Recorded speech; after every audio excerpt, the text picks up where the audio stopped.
Welcome to BSF Recovery Team and our latest installment of the quick tech tips. We're doing some electrical upgrades to the wrecker here that were long overdue. Check this out. So that's going to be our next tech tip, how to repair or splice wires so corrosion like this doesn't become a problem. Now, well, I realize this is an extreme situation. The cover was missing off of this long before I got the wrecker, and even though it's inside the side box there, repeated pressure washings and environment and everything have caused what you see here. You can also save yourself a lot of headaches by doing proper wire splicing and repairing. Of course, unless you want to keep doing it over and over and over again. So, let me first show you some of the don't do's. First of all, this is a big don't do. These connectors are not made for automotive applications. They're not made for the environment. I don't know if you can see down in there very well, but it is quite corroded in there. Here's another one. Well, these splices are very convenient and readily available everywhere. If you look, you can see the little green wires all broken off right here. Well, it doesn't take long for that to happen on a truck that runs out in the woods or gets pressure washed quite often. And then, of course, another don't do is these things right here. There is nothing sealing these together, not to mention the fact that they just about cut the wire in half when you squeeze them together. So those things are another don't do. If you got a box full of these type of connectors, just get rid of them. Okay, now you say the crimp connectors are real convenient and you really like to use them because they don't require a whole lot of special skill or anything. Well, there is an alternative for the environment, and that's these right here. We'll get you a closer look. Okay, here's a closer look. I know they look almost the same. Let me go grab one of them other ones I threw away. Okay, here's a closer look. They look almost the same, and they function almost the same. Here's one of the other ones. But if you look at the difference, like here's the yellow one for the 14 through 10 gauge. And here's the yellow one of the other style, 14 through 10 gauge. You look and see how one is lightly colored and one is darker. Well, that's because these right here will shrink to the wire under heat and provide a sealed connection. So quickly here, we'll give you a demonstration on how that's done.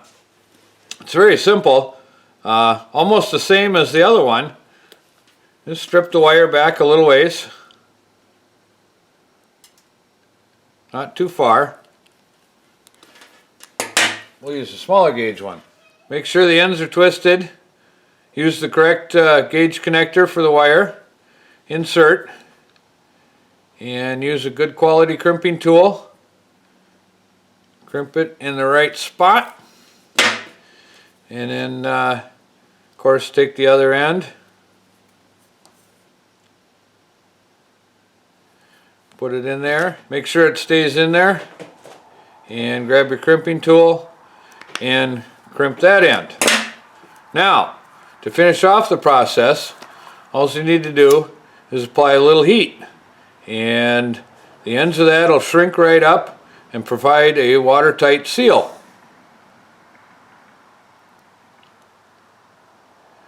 Just like that. Now, of course, this is fine for most general wire repairs, but it still offers more resistance through this crimped connection than the wire itself. And that's not acceptable for some of the newer vehicles and some of their low voltage circuits. What you should do for a wire splice or repair that offers virtually no extra resistance to the wire or circuit itself is of course a soldered connection. Always had trouble doing soldered connections? Well, let me demonstrate the proper way of doing it, and maybe you'll find out why you were having trouble before. Okay, just like before, we want to strip our wire ends.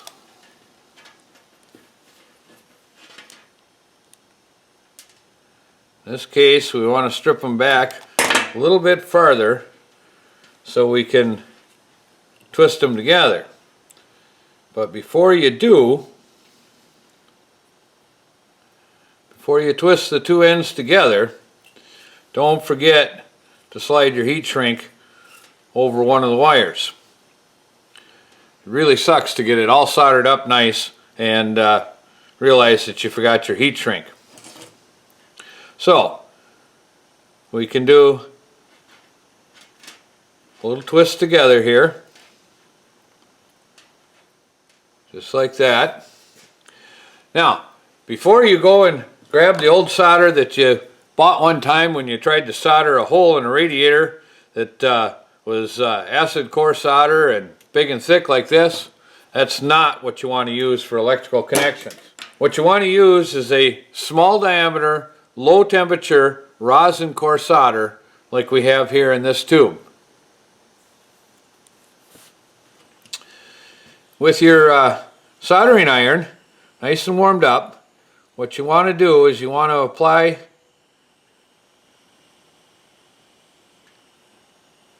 the heat to one side of the wire until the wire itself is hot enough to melt the solder from the other side as you feed it in.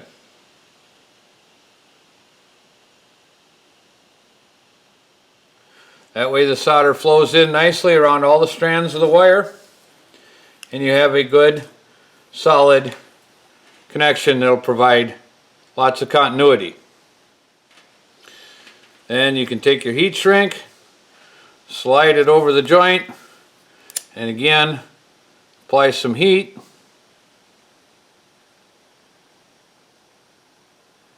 And shrink that up to a watertight seal.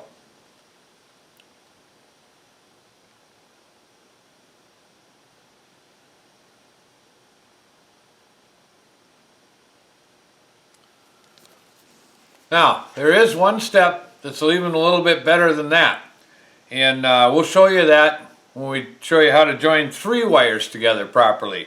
And no, this is not the proper way to join 3 wires together. The step I'm talking about is using one of these right here, along with a special pair of pliers like these right here. Again, first, don't forget to slide your shrink wrap over one of the wires. In the case of 3 wires, apply it over the end you're going to leave single.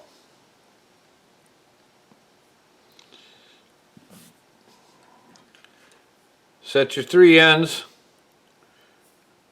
into the notch. Grab your pliers. Use the appropriate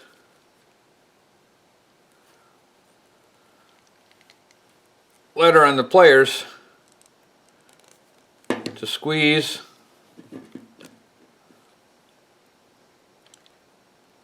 the crimp down nice and tight.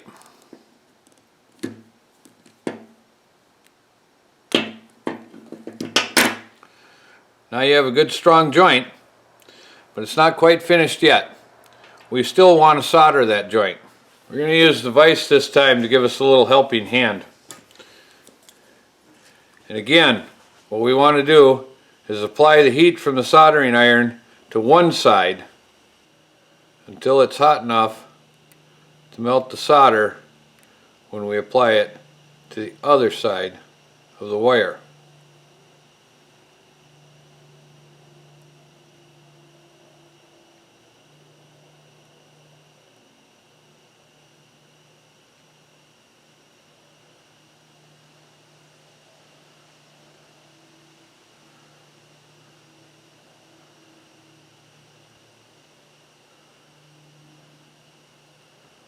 and the solder will get drawn in to all the strands of the wire.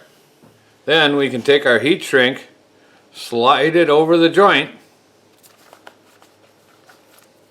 and of course apply heat and shrink up our shrink wrap.